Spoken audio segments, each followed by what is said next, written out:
Hosanna, Hosanna, Hosanna,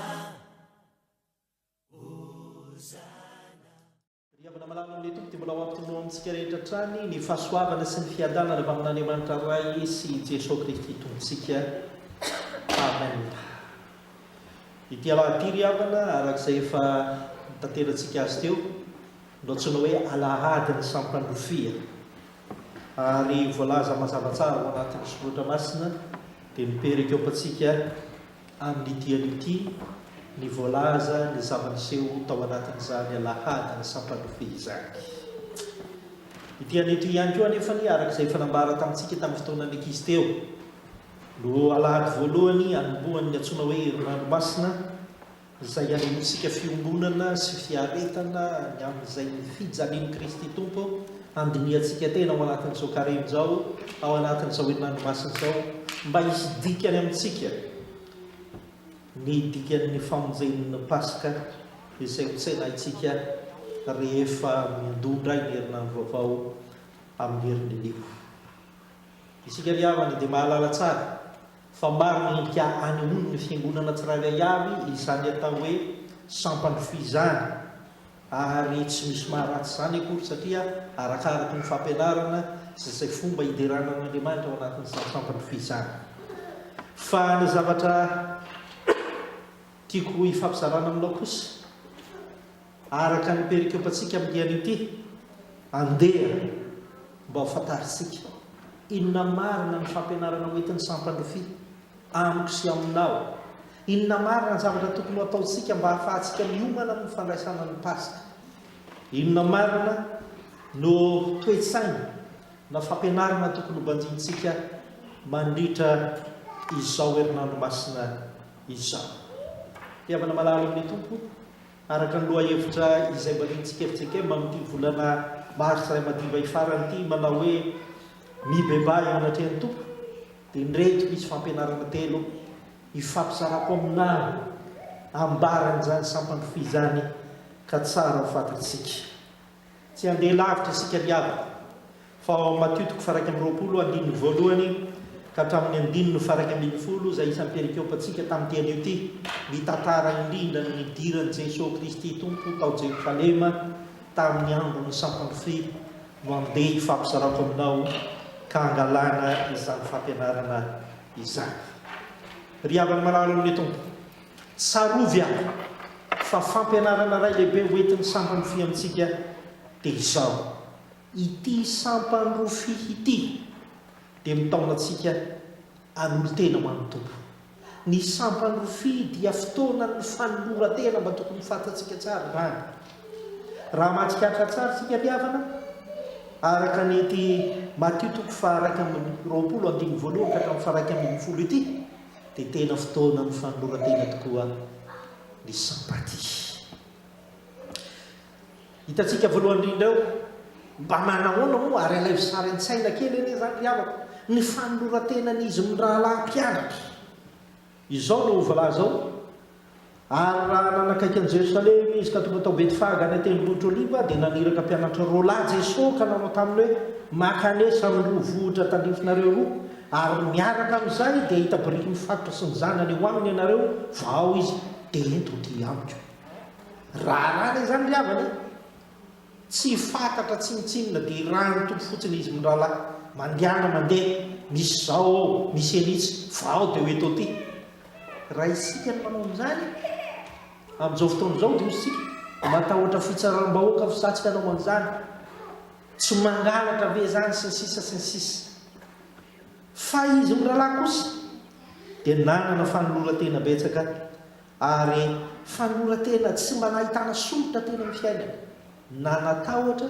na niahotra izy. Fa hoy ny voalazan'ny 9:5 manao hoe dia nandeha ny mpianatra ka nanao arak'izay nandizin'i Jesosy azy, izany hoe nanolotra ny tenany mba hirahana hiasa anao izay tian'ny tompo ho tanterahana ao anatin'izany. Fa fanampin'izany koa riavana dia misy fanoloran-tena anankiray hafa ao, dia fanoloran-tena ny tompo ilaizana biriky. Fa rehefa nandre izy fa ilain'i Jesosy ny fananany zana biriky miasa io zana boriky miantoka ny fidiram-bolana io, zana boriky manao ny zavatra rehetra eo ny fiainana io. Fa rehefa nilainy Jesosy zany fananan'izany sy ny salasala izy fananome azy, endriky ny fanolora-tena koa izany rehetrarehetra zany. Dia hoy Jesosy, ary efa fantatry Jesosy ny meloa fa tena manolo tena ho azy koa itompony zana boriky io, fa tsy hoe maniraka angalatra sanatry ny vava ny retim-pianatra reto izy. Dia hoy ny andiny fahatelo, ary raha misy miteny aminareo dia lazao hoe misy raharaha lany tompo azy dia avelany mentina miaraka amin'izay izy. Izany hoe ny tena marina ry havana efa fantatra ny tompo fa manolo tena ho azy any koa io, ka tsy misy fandarana ho fa dia mariky ny fanolora-tenany ny anomezany zany fananan'izany. Ary dia efa niaraka tamin'izay dia nampiasain'ny tompo ny zana-boriky. Fa tsy izay ihany ny endriky ny fanolora-tena io, fa raha mamaky tsara tompo perikopy tompo isika dia mbola misy fanolora-tena fahatelo ao, akoatra ny mpianatra, akoatra ny tompony zana-boriky. Dia ilay fanolora-tena nasehoan'ny vahoaka rehetra rehefa nahita ny tompo tao anatin'izany rehetrarehetra zany. Fanolora-tena tahaka ny zany ry havana. Fa ny vahoaka dia nanolotra hatramin'ny fitafiany ny lambany rehetrarehetra mba hoentina hiderana ny tompo, andraisana ny tompo toy ny mpanjaka rehefa nahita ny tompo ka nanome voninahitra azy. Hoy ny andiny fahavalo, ary ny ankabeazan'ny vahoaka dia namelatra ny lambany teny an-dalana. Zava-dehibe zany fihetsika izany ry havana. Dia midika mihitsy zany manao hoe ity ny tena nairay manontolo tompo ao, hoentinay manome voninahitra anao zany rehetrarehetra zany. Ary endriky ny fibebahana ihany koa zany ry havana, satria aoka ho fantatsika fa araka ny loha hevitra hoe mibeba eo anatrehan'ny tompo, tsy afaka mibebaka ianao raha tsy atolotra ao ny tompo manontolo ny tenanao. Tsy afaka handray ny famindrapo vokatry ny fibebahana ataonao ianao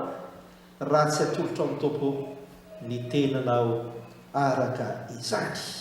Rehefa malala amin'ny tompo, fotoana ny fanolora-tena ny sampany tokony ho fantatsika izany. Ary mandritra nyity herinandro masina ity isika dia tokony handiny tena amin'izay fanolora-tena ataontsika amin'ny tompo, ka samy andinika amaly ao am-pontsika tsiraray avy manao hoe tena manolo tena ho an'ny tompo aho ve, tena manolo tena amin'ny tompo ve ny fiainana, tena natolotra ho an'ny tompo ve zany fiainako zany. Sa sao dia misy manahirana manoloana an'izany ary havana dia tsy maintsy mipetraka ao amintsika ny fandinihan-tena,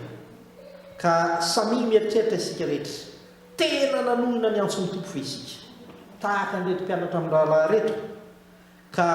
tsy mba niafinafina fa nanitady izay antony andavana ny iraky ny tompo, fa tena nanantanteraka izany atsakany sy andavana. Fandinihan-tena tokony fantatsika izany, ary tena nanolo tena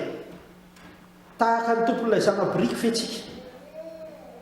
Sa mbola lany andro ny salasala mitady antony fotsiny ihany, ary tsy mba nanadiady akory azy, fa tena nanolo tena ho an'ny tompo tamin'ny alalan'ny fanolorany izay mba azo ny nanatanterahana ny fidirany tompo tao Jerosalema arak'izany. Ary ny farany ry havana dia izao, fotoana amborantsika ny fiainantsika ho anatrehan'Andriamanitra ny herinandro masina manomboka amin'ity sampany ity, tokony ho fantatsika izany. Aza vela isy miafinafina na ny ampahany fotsiny ihany no atolotra amin'ny tompo, fa tena toloro ny tompo izany rehetrarehetra izany. Aza misy afenina na kobokobonina fa ny tadiavin'ny tompo aminao dia izao, ianao maloto, ianao mahatsapa fa meloka, ianao mahatsapa fa nanao ny tsy mety eo amin'ny fiainanao, mba handraisa ny tompo anao, hanadiovany ianao, ka hanana anjara na dia ny goto ray monja ihany azy tamin'ny rano teo amin'ny hazo fijaliana, ny fiainanao dia adio mandrakizay. Rehefa malala amin'ny tompo, tadio tsara fa ny fahaizanao mandamina ny fotoananao ka hanatrika izay fandaharam-potoana rehetra tanterahany fiangonana mandritra n'izao herinandro masina izao, dia misy dikany amin'ny fiainanao zany, endriky ny fanolora-tenanao zany fa tadidio. Aoka tsy hisy avela ny sasany, aoka tsy misy hotsongatsongaina ka eritreretina fa tena mety ny fanolora-tena amin'ny fotoana sasany. Fa na inona fanolora-tena ataonao, na inona fotoana tadiamin'ny fiangonana, fandinihan-tena zany mba haiza manolotra ny tenanao mandritra n'izao herinandro masina izao, manomboka amin'ity sampany fety. Inoko ry havana fa iombonantsika rehetra ny tenin'ny Paoly apôstôly manao hoe atolory arakehitriny toy izany koa ny momba ny tenanareo ho mpaloko ny fahamarinana ahatanteraka ny fahamasinana. Ao amin'ny Romanina toko fahaenina ao misy izany riavako ny andininy fahasivy ambin'ny folo. Izay ny fampianarana voalohany. Ny sampandrofia dia mitaona antsika hanolo tena ho an'ny tokonika tsara ny perikopako isika. Ny sampandrofia dia mampianatra antsika mba hanaraka fandaminan'ny tompo. Ny sampandrofia dia mampianatra antsika mba hanaraka ny fandaminan'ny tompo. Isanampiavaka ny fidiran'i Jesosy Kristy tao anatin'ity tao Jerusalema ity na dia ny fanaretsaka azy ny olona sy ny vahoaka marobe dia izao tena nisy lamina napetraka ary lamina mipetrapetraka sy tsara petraka ka nahatanteraka ny sampandrofia tao anatin'ny fifaliana nazahoana may voninahitra an'Andriamanitra. Eno eny riavaka fa hitanisa zavatra vitsivitsy ahy. Voalohany, moa ve mba fantatrao ao anatin'ny perikopy io ahy fa tena nanana fandaminana ny tompo. Tsy nanao be fiavy izy niditra ny tanàna fa nijanona aloha izy dia naniraka ny mpianatra nahaka ny zana-boriky. Zava-dehibe zany riavaka. Raha misy olona malaza matetika manahirana mihitsy fa tia hita azy tahoan'ny olona sy ny sisa sy ny sisa. Ary Jesosy dia nalaza lavitra mihoatra noho ny reny. Kanefany niezaka nanao fandaminana izy mba tsy ho zary sanatry ny vava korotana ny lidirany tao Jerosalema fa mba ho tanteraka ny sampandrofia. Fa ny faharoa manarakaraka izany koa dia mbola Jesosy ihany no nampianatra fa ilaina ny fandaminana satria nampiomany reto mpianatra reto. Ohatra ny tehiteny hoe tsy maintsy misy miteny aminareo, tsy maintsy misy andraranareo kosa aloha ao anatin'izany rehetrarehetra izany. Fa rehefa manontany anareo izy, izao atao, izao tenenina endriky ny fandaminana izany riavana. Ary fantatsika tsara fa ny tompon'ny zana-boriky dia nanaraka izany fandaminana izany satria efa nanolotra ny tenany ho an'ny tompo izy araka izany. Fa isan'ny fandaminana ihany koa riavana izay mihitantsika mandalo tsara ao anatin'ity perikopy ity dia izao ny fahaizan'ny mpianatra mandarina ny zavatra rehetra. Nanao ny zavatra rehetra izy ary narano fandaminana nataon'ny tompo. Fa ny mahagaga aza dia nisy fihetsika nataon'izy ireo tahaka an'izao manao hoe ary rehefa nandeha izy eo amin'ny andiny fafito dia nentiny ny boriky sy ny zanany ary nataony teo ambony ny lambany ary Jesosy dia nitaingina azy. Fandaminana mantsy riavana rehefa mitaingina ny zana-boriky ianao dia tsy maintsy mba asiana lamba aloha eo amboniny eo mba tsy handreraka loatra ny zana-boriky sy hahafahanao mifahatra tsara mitaingina azy. Izy ireo tsy nanao hoe izay ve efa niranao handehaka ny zavatra olona ry ananonanina ry dia mbola iana tsy izany natao fa rehefa nalainy fantany fa misy fandaminana tokony atao nalainy indray ny lambany dia napetrany teo mba hahafahana mitondra an'izany rehetrarehetra izany eo amin'i Jesosy Kristy tompo. Fandaminana izany riavako. Ary ny farany ilay fandaminana ny seho ny vahoaka araka ny voalaza hoe ny vahoaka betsaka dia nanatrika teo, ny sasany namelatra ny lambany, ny sasany nanapaka-ratsaka azo ary ny sasany teo aloha sy ny manaraka azy dia nidera sy nanome voninahitra azy araka izany. Tanteraka ny sampandrofia satria misy fandaminana tao ary fandaminana narahana, fandaminana ny ainana. Riavana malalo amin'ny tompo tadideo fa raha mbola misy koa ny fiangonana mino an'i Jesosy Kristy dia fiangonana tsy maintsy manaraka fandaminana izy. Rehetrarehetra ao anatin'izany fiangonana izany dia tsy maintsy manaraka ny fandaminana izay nataon'ny tompo satria Andriamanitra ny filaminana, ny Andriamanitra hibavahantsika fa tsy Andriamanitra ny fikotrana. Tony mahazatra antsika araka izany. Mampalahelo io riavaka. Tsy maintsy milaza amin'izany tsika satria zavatra iainan'ny fiangonana izany indraindray manahirana mihitsy aty am-piangonana riavana izany atao hoe manaraka fandaminana izany mahagaga loatra. Raha sanatry ny vava mampitampanao ratsy tadidio fa reny antokon'olona manao ratsy mangalatra manafika sy ny sisa reny manana ny fandaminana izay arahany reny. Ary na mety tsy mety ary aloha dia tanterahany sisy mandrarany izany. Fa rehefa avy eo vao mifampiresaka amin'izay rehefa vita ny ataony. fa ny ety amin'ny fiangonana matetika rehefa misy fandaminana rahana eo aloha fa dia iny fandaminana iny dikevitra eo ry avaka malalo amin'ny tompo mba tsy ho zany any isika rehefa nandalo ny sampany fitahaka izao fa aoka isika mba hanaraka izany fandaminana izany ho petera ao amin'ny petera voalohany toko faharoa andiny faharoa izay nivakina tamintsika tamin'ny dian'io ty fa tahaka ny zaza vao teratra dia mandrindro noho ny mpanatsy misy fitaka mba hitombonareo amin'izany ho amin'ny famonjena nidikan'izany ry amana dia teana mafy koa petera manao hoe tadio fa ny finoana dia tezaina ao anatin'ny fandaminana rehefa mbola ao amin'ny fotoanan'izay mihinana misotro ronono aloha ianao dia misotro ronono fa mahagaga ihany efa misy ihany moa zany asa no fahasahiranana sy ninona be any Madagasikara vao teraka ny zaza dia efa mena varomaina afaka herinandro mba ampatanjatanjaka azy sy ny sisa ka tsy zany tsy dia resantsika loatra fa ny tiany petera ao resany ety dia tahaka an'izao misy fandaminana ny fitazana ny finoana eo amin'ny fiainana ry avaka fotoana natsarantsika ny fomba fiasa eto anivon'ny fiangonana amin'ny fiainantsika manontolo sy aty am-piangonana ihany fatra ny tokantrano any ny sampany rofito izao raha toy ianao ka tsy nanana fandaminana teo aloha misaora ny tompo fa manomboka izao rehefa nandalika sampany fito isika dia asio fandaminana ny fiainanao asio fandaminana ny famonjenao fiasana asio fandaminana ny fandehananao any ampianarana asio fandaminana ny famonjenao fiangonana asio fandaminana izay fahanao manatanteraka ny asa rehetrarehetra ty am-piangonana fa aza lany ihany fotsiny za be atao paske zahay be atao ka dia oko izay fa tsy havita ntsony sisisisisy tsy zany tadio fa ny tompo tsy mba miantso olona mitomemem-pony zany fa ianao be raharaha io tsy maintsy antsony ary tokony ho fatatsika tsara zany riavana fa ny tompo na dia nanana didy sy andraikitra goavana rary Abrahama niandra ny ondry amanaliny ny rafozany dia iny ihany ny rahany andeha tahaka an'izany ro Mosesy sy ny hafa rehetrarehetra koa ny tompo matombo miantso anao dia tadio fa fatany fa ho vitanao zany ary fatany fa tsy mitomemem-pona ianao fa malaka atao ary afaka havita izany rehetrarehetra izany ry havana malalo amin'ny tompo mba atao sary an-tsaina kely eny ny ao amin'ny tokantranonao io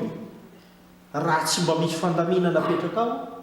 fa dia samy manao izay ataony daholo sika menakavy amin'izany tokantrano zany tsy anahirana ve zany tokantrano zany riava ka tadio fa ny tompo efa napatatra zany manaraha fandaminana fa endriky ny fitsoroana vavolombelona ny ampitompo zany izay ny fampianarana faharoa riava fampianarana voalohany dia ny hoe sampany fi ny taonantsika an'olo-tena hatrany amin'ny tompo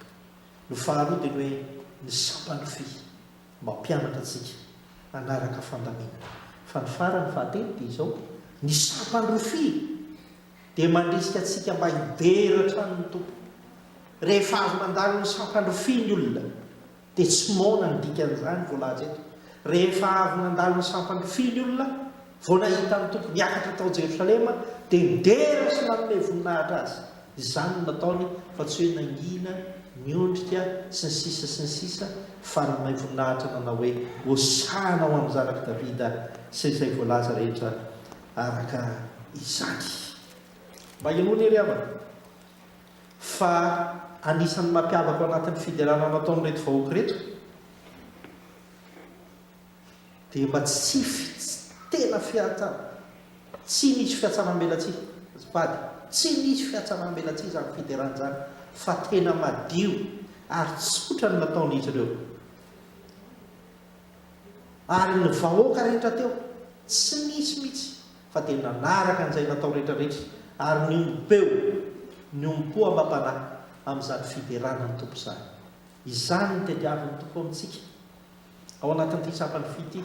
izany ny tediavin'ny tompo amintsika rehefa tonga ny pasika amin'ny herinany eo isika rehetra miomana ny fo amam-panahy amin'ny fideranany tompo izany ny tediavin'ny tompo aminao satria raha tsy diso hijanona eo ny lehilahy kristianina rehefa avy eo izany tediavin'ny tompo aminao mba hiompo amam-panahy ao anatin'izany fotoanany ao anatin'izany sampana lehilahy kristiana zany sy ny sampana rehetrarehetra izay efa misy eto amin'ny fiangonana sy mbola tsangana eto anivon'ny fiangonantsika ry havana malalo amin'ny tompo izany tediavin'ny tompo amintsika fa sanatry mivavaka tsy isy hoe niantso ny lehilahy kristiany lefa hery ray volany zay nanao ato tao andeha ody za manatrika an'izany fa mbola isy io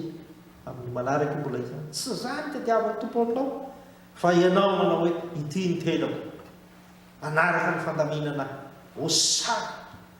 ho amin'ny zanaky ny davida araka izany mariky ny fahatsokorana zany avana ary magaga amin'izy ity dia tsy mba nisy fitanisanao tamin'izany fotoana izany na nisy miaramila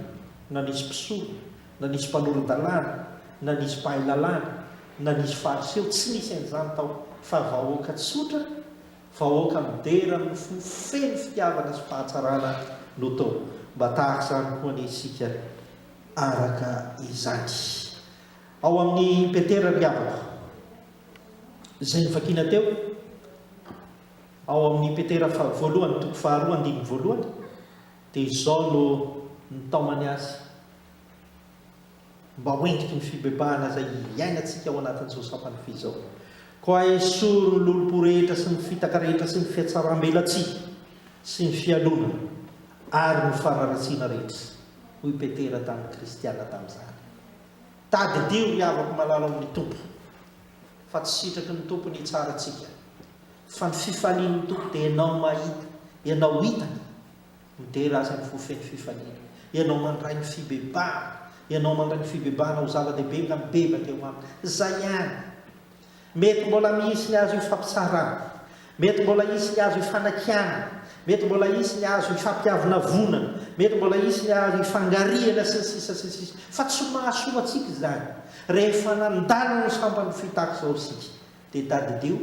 ataovy zava-dehibe no miteran'ny tompo miteran'ny tompo ny fahadiovana araka izany koa inany e mba fijoroana vavolombelona madio sy marina mahitsy hatrany nataontsika amin'ny tompo manomboka amin'ny tian'ity indray izany tokoa isika dia mpamaranana riava dia inona fa tsy nitsahatra na nijanona fotsiny teo amin'ireo mpianatra amin'ny lalahy na ny tompony zanaborika na ny vahoaka zay tamin'izany fotoana izany ity tantara ity fa mbola iainantsika koa ka rehefa tonga ny pasika amin'ny herineny io dia madioka ny famonjena sy ny fitiavan'ny tompo isika noho izany mandritra an'izao herinandro masina izao avaozo ny fanoloran-tenanao amin'ny asan'Andriamanitra mandritra an'izao herinandro masina izao ataovy lara-pahamena ny anananao fandaminana araka ny Kristy Jesosy amin'ny fiainana ary mandritra an'izao herinandro masina izao ataovy faindona raha ny midera sy misaotra ny tompo amin'ny fofo feno fahitsiana sy ny fahamarinana